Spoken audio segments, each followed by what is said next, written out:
gentle chirping of birds outside the window.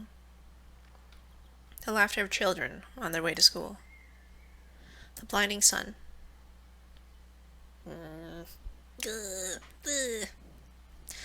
Why is our office so goddamn bright? Did he fall asleep in the office? Oh, my head. Yep, he's definitely got a hangover. The things I do for this job, I swear.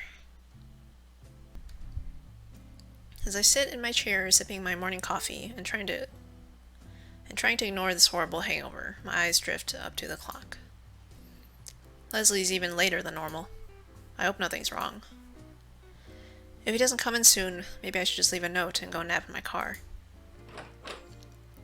Good morning! As if I'd summoned him from the bowels of sunny hell, Leslie suddenly burst into the office. Sunny hell? I do like the description in this game. On one hand, he's holding a stack of paperwork, and in the other... Is that a cake? Fresh from Frank's Bakery. I tell you, those fellas really nailed the whatever this is. Leslie reached into the paper bag to grab a piece and happily stuffs his face, chewing away with relish. That's the exact same cake Meyer asked for last night, isn't it? Is this some kind of conspiracy? Is every man in Cleveland eating these cakes except me? Oh? Pausing, Leslie leans in to peer at my face, frowning gently. You look a little under the weather, Richter. Your hair's all messy too, and I haven't even gotten my hands on it yet. Wait, don't tell me. No, you're not hung over, are you? Richter, you naughty boy. Listen, boss, can we just get to our reports? Changing the subject, I see. Absolutely shameless. Leslie, who seems to think my hangover is the funniest thing in the world, chuckles all the way over to his office chair. Yeah, laugh it out of your system while I sit here, hoping for a spontaneous eclipse. I'll let you start off then, my little partying partner. What did you find out last night? In between shots, that is. Ahem. Well, from what I heard, it sounds like the Italians aren't running the speakeasy, or even most of the liquor business. If I had to guess, it's either a big street gang or the Jewish mafia. The Jewish mafia? It's true. They've been growing in size around here lately, or so I've heard. What makes you think it's them, though? I heard a couple of fellas talking about the Italian mafia as competition, so it can't be them. After that, the man I drank with, he was Jewish, and I have a pretty strong feeling he's some kind of mobster. Oh? Tell me more. Sorry, gotta clear my throat. Perking up curiously, Leslie props his chin on his hands and leans forward to gaze at me from across his desk. He's got a bit of whipped cream on one corner of his mouth, but I pretend not to notice. The guy said his name was Meyer, for starters. He was well dressed, a little too confident, and... Should I tell Leslie about the flirting? I mean, he doesn't really need to know, and I'd sort of like to enjoy the memory without being scolded, but... And? Do I want to say that he flirted with me? He seemed important. Well, flirting is not really an important thing right now to talk about. I would think the case itself is more important. And he seemed important. I think he's important. Maybe a spy, maybe an assassin, not sure. Important. Why do you think he was talking to you? Beats me. Maybe he just wanted a drinking partner. Leslie getting jealous? Leslie drums his fingers on his desk, frowning thoughtfully. He didn't see through your cover? Sure didn't act like it, if he did. He definitely did, are you kidding me? And I'm still alive, right? Fair point. Maybe your lying skills really have improved. His chair squeaks as he leans back, propping his feet up on the desk. And I just cleaned the mud off it yesterday, too. So he's important. Maybe part of the mafia. But he didn't bump you off. Really interesting lingo. To bump off is slang for to kill. It is thought to have its roots in early underworld criminal slang, likely coined in early 20th century. Interesting. What do you plan to do about him? I was getting to that. You should jump on him! Oh, I'm listening. He gestures for me to continue. Meyer offered me a deal for information. A deal? You're serious? I nod, barely resisting the urge to rub my forehead. Details on the mob in exchange for your body. This is so ridiculous, I can barely say it out loud. In exchange for a cake. Richter, you don't understand. You're the cake. Oh, come off it, Richter. Tell me what he actually wanted. I know you're trying to get revenge for me teasing you, but I'm being serious, boss. He wanted a cake. Pointing at the paper bag that holds Leslie's half-eaten breakfast, I put on the straightest face I can manage. Ha! Straightest face? You are not straight. It's from the neighborhood around Little Italy, right? Obviously, that place is owned by the Italian gangs, so he can't get too close. But as for why he wants one, I've got no clue, boss. Maybe a kid at home who likes them, sweet tooth, forbidden fruit. It reeks of a setup, Richter. Isn't that obvious? Leslie wrinkles his nose. About the reaction I'd expected, and really not an unfair one. I thought about that, believe me. But if it was a setup, why would he invite me back? Wouldn't it have been easier to get rid of me right there? Oh my god, protagonist so clueless! And he could have made his offer sound more serious too. Anyone with half a brain would be suspicious. That's true, I suppose. I still don't like it though, not one bit. He lets out a heavy sigh, sticking a hand into the bag with his cake, and tearing off a piece to idly munch on. Oh, what a mood. I want some cake! Well, while you were having the time of your life last night, I was chatting with Mr. FEI. I need to pronounce better. Blech. I also need more water. Apparently one of the city's politicians is hosting a big party at a hotel tonight, thanks to our contact. I've got his passes inside. Oh, so now we get some time with Leslie. Because you know what's going to be at that party, my dear Richter. A lot of liquor. A hell of a lot of liquor. Probably provided by the main source in Cleveland. Leslie and I exchange knowing looks. I can already see what he's getting at. So you want to scope it out for information? It's a good bet, and a safe one. Once folks get drunk, there's no telling what kind of juicy information we'll get out of them. If we're lucky, some of it might even be related to our case. I wouldn't count on it. We snicker in our line of work. Both of us have seen our fair share of these ritzy orgies. What? What is this? To be ritzy is to be glamorous and stylish, sometimes in the negative sense of being gaudy. The term stems from Ritz. Later, Ritz-Carlton hotels, which were famously opulent. The famous song Putin on Ritz, written in 1930 by Irving Berlin, takes its name from this phrase. Okay, interesting. Getting a lot of lingo history lessons. Okay, so these two have seen orgies. So they're used to this shit? Have they participated in them?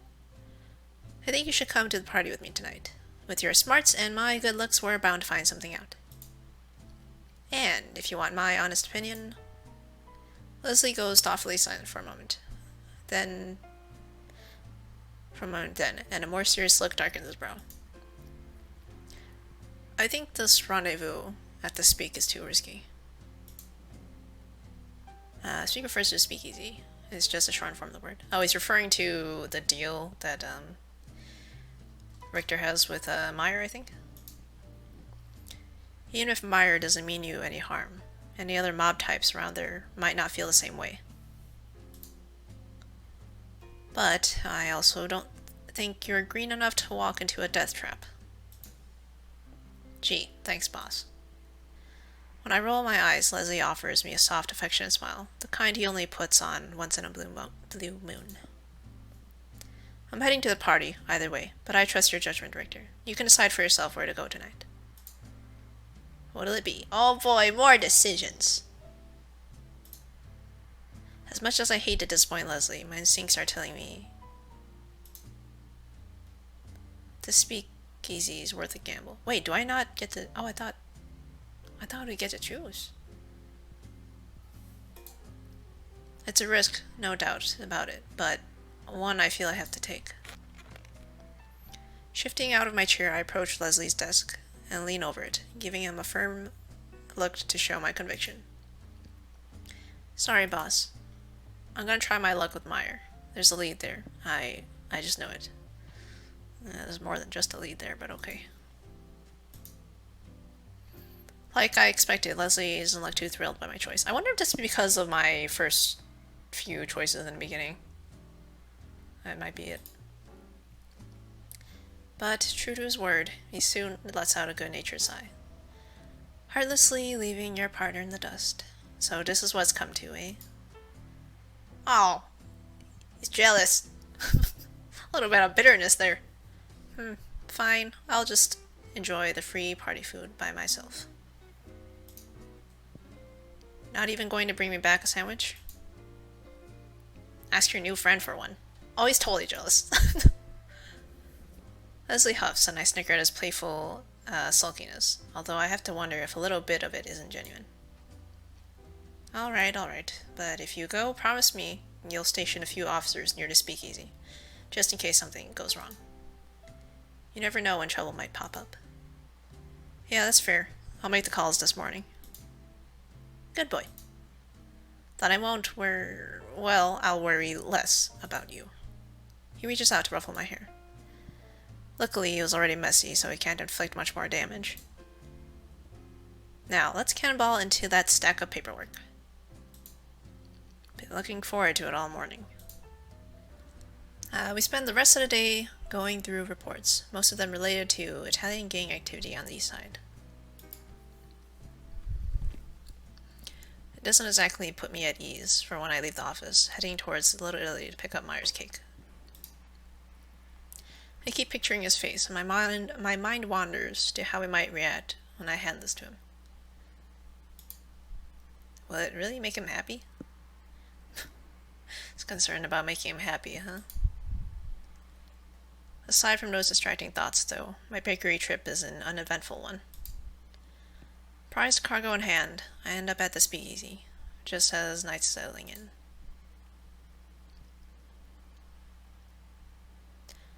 Doorman, welcome, sir. Please enjoy your night.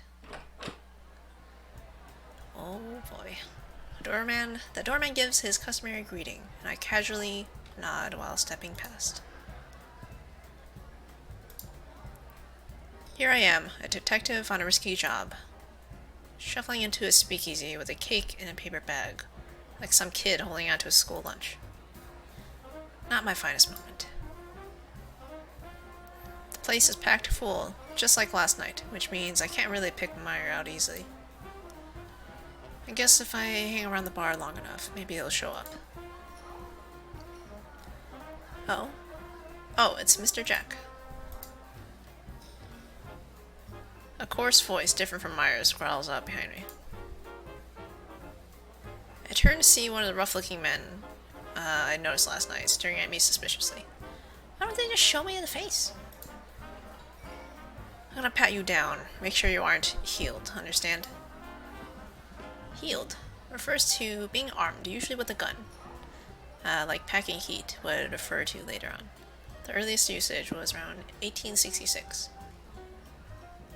I do kind of like these little glossary thingies. It's interesting. What? No one did this to me last night. What's the big... Blech, cannot speak. No one did this to me last night. What's the big idea? Would you shut up? I'm not here to answer questions. Before I have a chance to protest further, he grabs me and starts patting my pockets, roughly feeling around. Sorry, buddy. I'm gonna be taking this for tonight. The man pulls out the piece I'd been carrying as insurance, just in case things went south. Piece. Sling for a firearm of some sort. Do you at least bring a knife with you? But a knife unlike, inside of your sock or in your shoe, John Wick style? Well, now I feel even more like a defenseless kid. Great. Just don't pull any dumb moves and you'll be fine. We like to keep things real cordial around here. Got it? Yeah, I got it. Good. Then we'll be heading to the back room. Whatever you... Wait, the back room? Wait, where are you taking me? Wait! The man suddenly grabs my wrist, pulling me along the speak's perimeter. This is definitely a setup! My heart starts pounding in my chest. What am I getting dragged into? Oh... There's many things I could answer that with. I told the officers not to get close to the place unless I was gone for a while. But who knows what'll happen in the meantime. My semi-captor takes me to the back of the parlor and down a long dark corridor.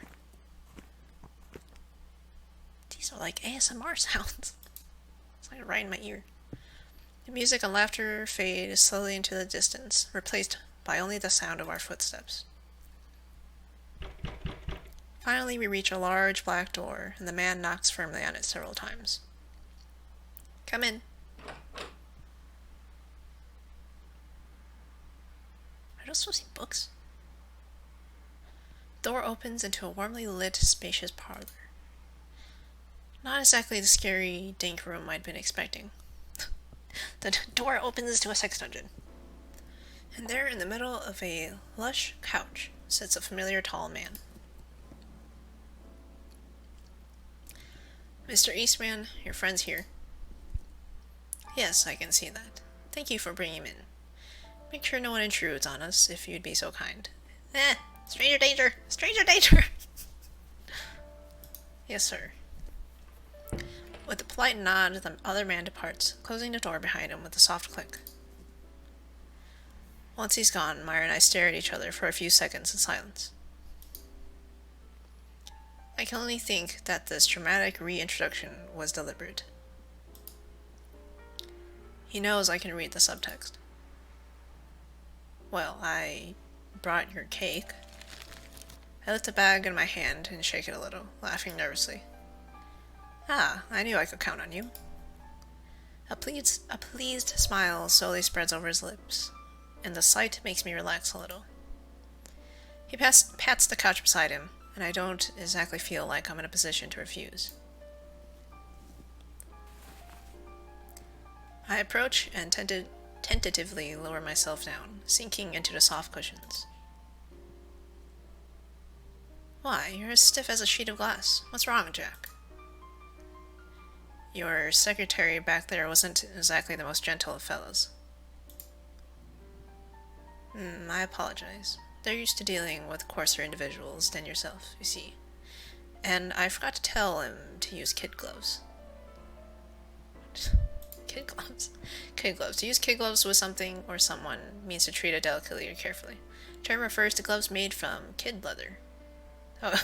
Oh yeah, the skin from... Young goats are called kids. I forget. From the leather of children.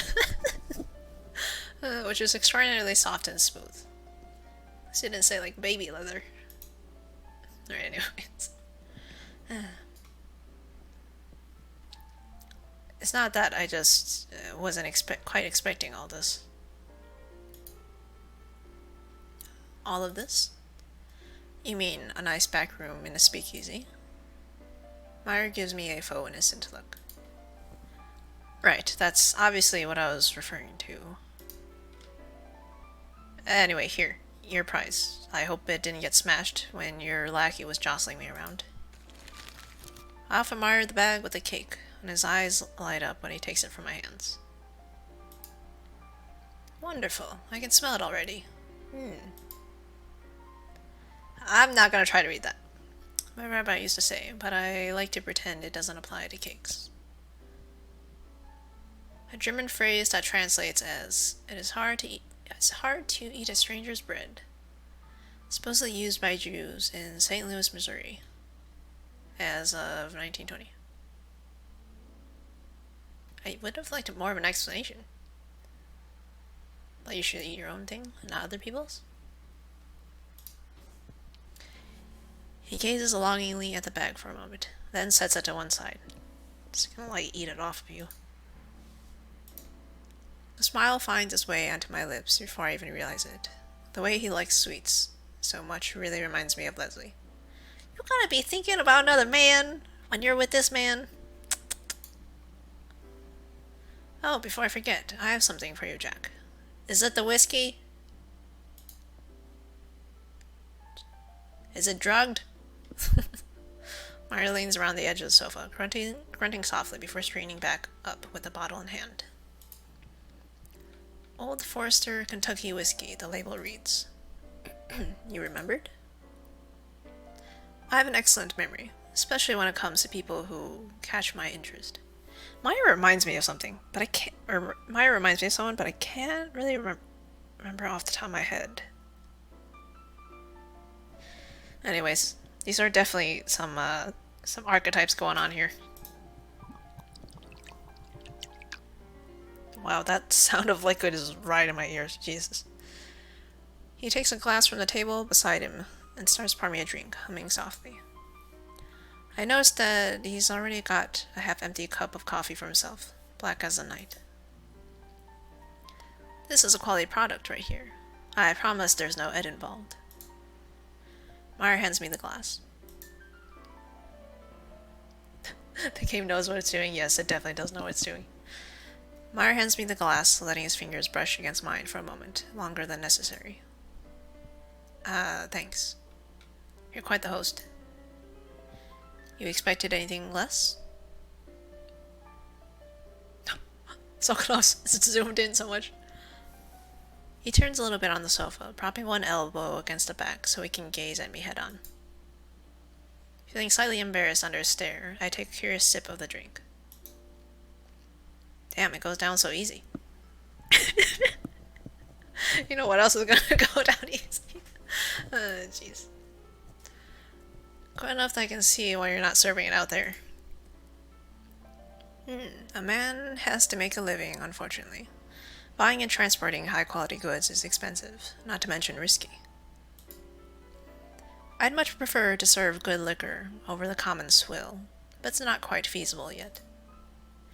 He pauses for a thoughtful moment, though his eyes flick back to my face soon after. Well, about that information I owe you, assuming you're still interested in work. As I nurse my drink, Meyer begins to describe the main mafia figures in the city, along with the various rackets they keep in great detail. Rackets? Combined with everything else I've seen tonight, I think it confirms my suspicions. He's near the top of the underworld food chain in Cleveland. He's not even trying to hide it. In fact, I think he's just playing a game with me, seeing how far we can take this before one of us has to state the obvious. Knowing that, you would think I'd be incredibly uncomfortable right now, but for whatever reason, being around Meyer puts me completely at ease. It's a little fishy, but alright. Maybe it's his disarming casual mannerisms, or the soft and smooth way he speaks. It's all a lie! It's all a front! Oh, this poor boy's gonna be taken advantage of. There's nothing aggressive or thug-like about him. He's perfectly composed. Occasionally, he shifts on the sofa beside me, brushing my leg with his own, in a way that can't possibly be an accident.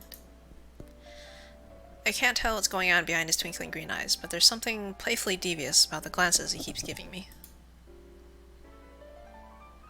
And I think that would make our trade just about even, no? Yeah, all that for a cake? He finishes his thorough description with an impish wink, taking a sip of his coffee. You sure are familiar with all the gang activity here, aren't you? If I didn't know better, I'd almost think you controlled some of it yourself. Me? Why, I'm not sure what would lead you to such an outrageous conclusion. Instead of looking offended, though, Meyer presses in a little closer, his smirk suddenly growing mischievous. Mischievous used a little too often here. After all, it's rather rash to assume things about people you don't know particularly well. Don't you agree, Richter? Exclamation point! How do you... He smugly lifts the cake bag, rustling it before my face. Your name is on the label. Wait. His name... Oh, right, he bought a separate cake. It wasn't the same one from Leslie. He's so dumb! His name was on the label of the cake. Oh, what a stupid... Why are all the protagonists in these sorts of games just all dumb? Ugh. A mistake I wouldn't expect from you, if you'll pardon my rudeness. Were you distracted at the time you purchased it? Grr, angry face. I'm not about to mention I was daydreaming about him when I bought the cake. Wow. Wow. I think I'd rather just let my professional pride take the fall. Of course, I know you're a detective too, and I can guess why you're here. But please, don't take it as a blow to your acting skills. I'm just well acquainted with a number of professional liars, you see.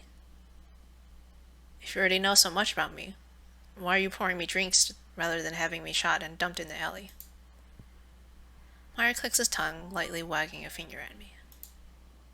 Violence is not how I prefer to do business, Richter. It's only ever a temporary solution. Violence begets violence, which is why you have warring Italian crime families, rather than one consolidated powerful body. No, in most circumstances, I would much rather make friends than enemies. Friends like you, which is why you're not being dumped in an alley. Although I would never harm a Shanya? Punim? Like you, no matter what my moral code was. Literally means pretty face. So you wouldn't hurt a pretty boy like him. I see. He shifts on the sofa again, this time letting his legs stay resting against my own. Need water for this. I swallow, relieved at Meyer's explanation, but acutely aware of his face being a mere few inches to my right. You certainly aren't like any other guy I've met, law-abiding or otherwise. Why don't you tell me more about what it's like, being in this risky business? I clumsily attempt to slide the conversation in another direction, daring to glance over at Meyer. No, please. I know a one-sided agreement when I see one. With the gloating air of someone who's just caught their opponent cheating, Meyer shakes his head. I'll answer a few questions of yours, but only on the condition I can ask questions of my own. I swear on my honor to answer with the truth, and you'll do the same. But we can each avoid one question in exchange for a favor. Oh, jeez. We're playing a game now, are we? Wait, isn't this just truth or dare? Does that strike you as fair? His tone casually rises up at the end, not so subtly daring me to accept. I think I'd be an idiot to expect a businessman like yourself to play fair, but all right. I'll bite. Wow, really, Richter? Really? You're gonna get yourself into all sorts of shit. That's what I like to hear. Meyer gives me a rakish, teasing grin, all too pleased with my reply. Oh, jeez, this is gonna go, alright, I'll just keep quiet. As a gesture of goodwill, I'll even let you start. Really? How do you make any money with that kind of generosity? Oh, you'd be surprised. As Meyer chuckles to himself, I pause and ponder on just what to ask. What do I most want to know about? Oh, I get to pick? Does it matter what I pick? I don't know if there are multiple endings. Is there an ending where I don't get either of them?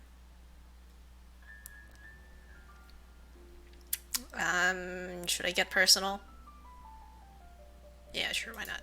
Tell me about your background, your history. What was it like for you growing up? My question seems to catch Meyer off guard. Ah, that's true. We should play this game. He's asking me all these personal things. I'm gonna ask him personal things. But his surprise quickly shifts into a gentle, pleased expression, and he nods in acknowledgement. I was raised in a cozy little Jewish community in Missouri, where I lived until a few years ago. I'm sure you'll find this hard to believe, but I always kept to myself as a boy. I rarely spoke to anyone. I suppose you could say I was afraid of rejection. Our rabbi was my closest friend. Am I pronouncing that right, by the way? I hope so. We ate corned beef sandwiches and talked about baseball on the weekends. Looking back now, I think he was just as lonely as I. He chuckles softly, gaze flickering down to the coffee table and lingering on his cup. Yeah, that's right? Okay. That's fine. It's a good thing to have you guys here to check me on my pronunciation and stuff. I can't imagine Meyer ever being withdrawn. I guess he didn't develop his charisma until later. Several days after my bar mitzvah, a few boys, who I'd never seen before, approached me on the street. Literally, son of the commandment in Aramaic is a Jewish ceremony often held for boys when they reach 13 years of age. Beyond serving as a coming-of-age ritual, it also marks a time of a Jewish boy is obligated to uphold the commandments. First, is this typo? Bat mitzvah? Bar mitzvah? Oh wait. Oh, is it different for girls? The equivalent ceremony for girls was held on March 18th, 1922 for Judith Kaplan, daughter of the founder of Reconstructionist Judaism. Okay. I do not know much about this stuff. Meyer, they said, you're a tall, strong guy. Why the hell are you playing with the rabbi, instead of making money? I realized I didn't have much of an answer. We formed a merry little crew. It was enjoyable to have that kind of attention from my peers, and my desire to fit in was why I began doing jobs with them. Eventually, my name garnered a certain reputation. The association grew, people started looking up to me, and somehow I ended up on top of it all. Mara's eyes returned to me. I can't really read the true emotion behind them. Nostalgia, regret, or satisfaction. The rabbi. You know whatever happened to him? We don't speak anymore. He gives me one of those brief, thin-lipped smiles, the kind you only show to be polite. Again, it's hard to see through what it means, but I can detect a little longing in his voice. You know, I'd always separated mobsters from real people in my head. Like you were all just monsters who'd lost your humanity. But listening to you talk, I guess it makes me realize how we're not so different after all. I twirl my glass between my fingers, unsure if that knowledge makes me more happy or grim. What? You know, as a player, I don't know Richter's backstory that much. I'm more curious about Richter now. Mara studies me in silence for a little while. It's not an awkward silence, though, just a thoughtful one. Well, your turn. For a question. You have one? Oh, I have many. When the silence finally breaks, Meyer gives me a wry grin, his eyes momentarily flicking down to my mouth. Yeah, I'm listening. Alright, what's your greatest fear? My greatest fear? He nods, watching me expectantly. No immediate answer pops in my head, so I mull over the question for a moment. My greatest fear. Something that would keep me from sleeping at night. Hurting innocent people. What? Really? Wow, what a goody two-shoes. Oh? I nod, forcing a brief, awkward smile as I take another sip of my drink. Meyer doesn't add anything further, though. Is he waiting for me to elaborate? I just think it's my duty, well, the duty of everyone in law enforcement, to make sure Americans are safe and happy. That's why we exist, It's not just a job you do for money. It's a job that lets you go home feeling better about the world, even if it's just a little bit. Oh, you're so pure. Meyer tilts his head a little to one side, eyes glimmering at me. Then his hand slips onto my shoulder, resting there gently for a few seconds before squeezing it. Very admirable, Richter. Although I have to wonder just where Volstead fits into that. He trails off curiously. Is he trying to lead me somewhere with that vague comment? Well, it's your turn, isn't it? Why don't you ask me something lighthearted? I don't mind if you get more personal. He leans in a little more, hands still lingering on my shoulder. I can smell his light cologne and the subtle, earthy scent of coffee. I've been trying desperately to keep my nerves under control, but it's getting harder and harder the more Meyer teases into my personal space. Sorry. Ask if he has a lover. Doesn't matter. Ask what his favorite activity is. Should we get personal? Alright, fuck it, we'll go personal. I've already dug a grave for myself anyways, might as well keep digging farther. Do you have a lover? A wife? You must, right? Being the cat's meow and all. What? The hell is this phrase? No. Meyer responds casually, offering a little shrug when I shoot a glance over at him. Is it my imagination, or does he look incredibly smug right now? Why are you wearing that expression? Are you so very surprised? Or maybe you're relieved. No, just surprised is all. I really didn't think you'd still be a bachelor. And why is that? Because I'm the cat's meow. What the hell does this mean? Can we just get on with the next question? Pausing, Meyer makes a show of tapping a finger against his bottom lip, turning his eyes toward the ceiling. It's such an obvious display that I know for a fact he's already got his question picked out and he's just toying with me. I drained the last of my glass in an attempt to act casual, turning my head away slightly. I've got one. What memory do you have of your first kiss? Please describe it in great detail. Oh my... What? Such a random question. ... I nearly choke on my drink. So this is what he was planning all along? Quite obvious, I would say. I'm listening, very attentively. Yeah, hold on, damn it, I know this is what he wants me to say, but... It'll be a cold day in hell before I tell this guy I've never properly kissed anyone before. Oh, what an innocent boy. Can I just trade the favor? Oh god, you don't want to pick that. Oh. Don't feign surprise, you bastard. In that case, I suppose I'll take you up on that favor right now. I reflexively squeeze my eyes shut, sucking in a breath. Wait, what? Why? It feels like my chest is going to explode.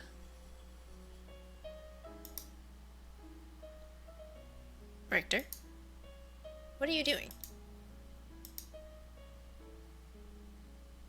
I reopened one eye to see Meyer staring at me quizzically. I thought he... No, of course he wouldn't. He's too much of a gentleman. What the hell? Wait, so Richter expected him to make a move, and he was just like, alright, fuck it, close my eyes. What? Oh, jeez. Just a little dizzy from the drink. Uh-huh, sure. So, what do you want from me? For the favor? Well, you'll probably think me a fool for saying this, but... Reaching for the bag on his right, Meyer lifts it up and sighs happily, slipping his hand inside to unwrap the cake. I'd like you to share it with me. Share the cake?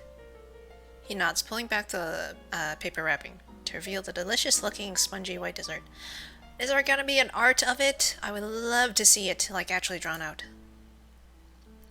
I doubt it, though. I'd feel guilty enjoying it by myself, especially considering you brought it for me. You know, it's funny. I totally expected Archetype from Meyer. I thought he was just gonna freaking do something at this point. So I would prefer we savor it together. Does that sound agreeable? Ha, I haven't had a thing since lunch, so you're asking the right guy. Should we just cut it in half or what? No, no. You're going to feed it to me. Okay, I take back everything I said. I blink at Meyer, unsure if I heard him correctly. He gazes back at me calmly. I definitely didn't mishear that, did I? If you want, then should I go get a fork or... No, silly, use your fingers. That won't be necessary. Come, take a bite. Meyer offers the cake to me, along with the daring raise of his brow. I feel like I just walked right into a trap. Of course you did, you silly. This whole thing's been a trap. But I knew that from the beginning, didn't I? Boy, it sounds like you want to be trapped. And I came here all the same, because I wanted to be happened. Yep. Yep. I take a small bite of the cake, letting the fluffy sweetness rest on my tongue. Then, Meyer gently curls a finger under my chin, gradually closing the distance between us. Wait, was that just a small piece of cake? Now I'm really confused at what just, like, the logistics of how this is happening. His chest presses against mine, pinning me to the back of the sofa. Oh, damn! There's no need to be embarrassed, Richter. He breathes those words against my cheek, pulling my jaw down ever so slightly to part my lips. Are we gonna get a kiss? They should have shown the cake! Like, not even the smudge of cake at the edge of their lips. Ah, could have been so much better. Slowly, delicately, he covers my mouth with his own. The sweet flavor mingles between our tongues, but my head feels so foggy that I can barely think about how it tastes. Meyer teases me with maddening... Oh, jeez, this is going to be really funny to read. Meyer teases me with maddeningly light, soft kisses, pulling back a little bit each time I start to press forward. What a tease. He's really trying to provoke me, isn't he? Well, it's working. Exclamation point. I bite down hard on his lower lip, exhaling a hot, impatient breath. Momentarily, his chest presses harder against mine. Oh my! His kisses suddenly grow more aggressive, hard and deep, so intense that I have to gasp for air whenever I can. I pull his coat off his shoulders, grasping needily at his shirt, letting my hands wander all over his powerful body. Well, well. Just as his tongue starts to slip into my mouth, he pulls back again, this time breaking into a devilish grin. If I'd known that you would be so eager, I would have done this a lot sooner. Are we gonna spend the whole night talking, or share more of that cake? Oh, Richter is impatient. I can't disappoint my favorite detective now, can I? It would be horrible if you clapped me in shackles and brought me in for interrogation after all.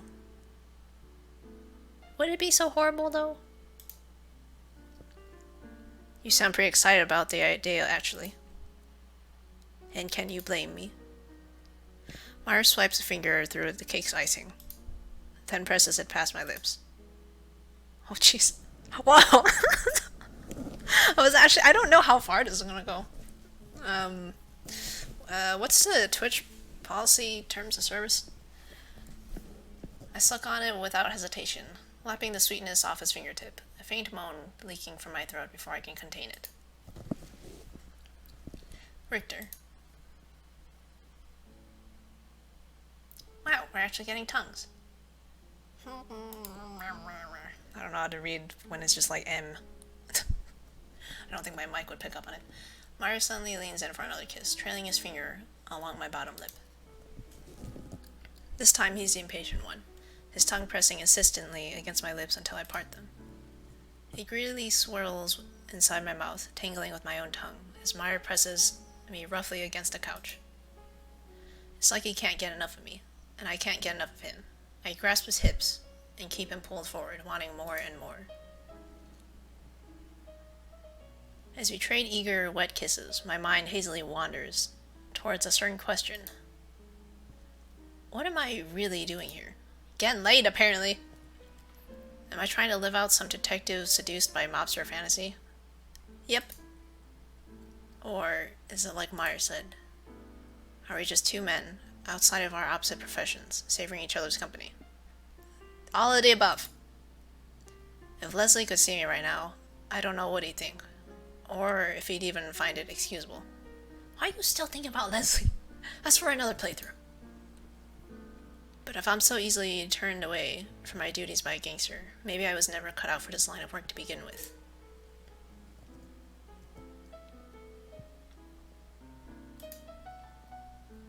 One of Meyer's hands drifts down my chest, slipping around my waist to squeeze my hip. I normally wouldn't do this on a first date, especially since I like to give you a reason to come back. He heatedly murmurs a string of words in between breathless kisses, not giving me a moment to reply. But it doesn't feel like you'll need too much convincing. His fingertips tease along my inner thigh, sending shivers through me from head to toe. Just a little bit higher. A little higher. Of course. A frantic knock at the door makes both of us jerk apart. Meyer smoothes back his hair and clothes, sitting back and clearing his throat. Come in. The door instantly flies open, and one of Meyer's men bolts inside. Mr. Eastman, there's a bunch of cops sniffing around right outside the joint. All right, they're for cops. I think something's about to go down if we don't stop them. Wait. Those are my guys. Safety precaution. I jump up from the sofa, inwardly kicking myself. Damn it, I should have told them to go home earlier. I lost track of time and shit, there's no excuse. It's alright, Richter. Meyer's gentle voice calls me reassuringly. Go put your men at ease. Maybe by some grand stroke of fate, you'll end up here again tomorrow, and we can resume our talk. He puts on one of his wickedly innocent smiles, winking at me. Thanks. I hope I can see you soon. You doubtlessly will. With a hasty nod, I turn and follow the other man to the door, smoothing back my own ruffled hair. Luckily for me, those officers probably aren't being paid enough to ask many questions. Oh, and Richter. He calls out to me just as I'm about to cross the threshold, and I glance back at him. Don't forget what your real duty is. Good night. What is that supposed to mean? Meyer's man shovels me along to the exit before I have a chance to reply. My real duty? The hell does he mean by that? What does he mean? Maybe it doesn't mean anything, but those words stick in the back of my mind, even as I leave the speakeasy, to reassure the officers I'm alright and defuse the situation. Hopefully I'll get a chance to see Meyer tomorrow, and I'll ask him then. My heart's still pounding from the end of our talk. When I finally get home and roll into bed, there's no way I can fall asleep, so I spend the night restlessly tossing and turning. And rubbing one out? I'd rather be hungover than this, Jesus. It's got a lot of pent-up frustration. Infatuation doesn't fade away half as easy.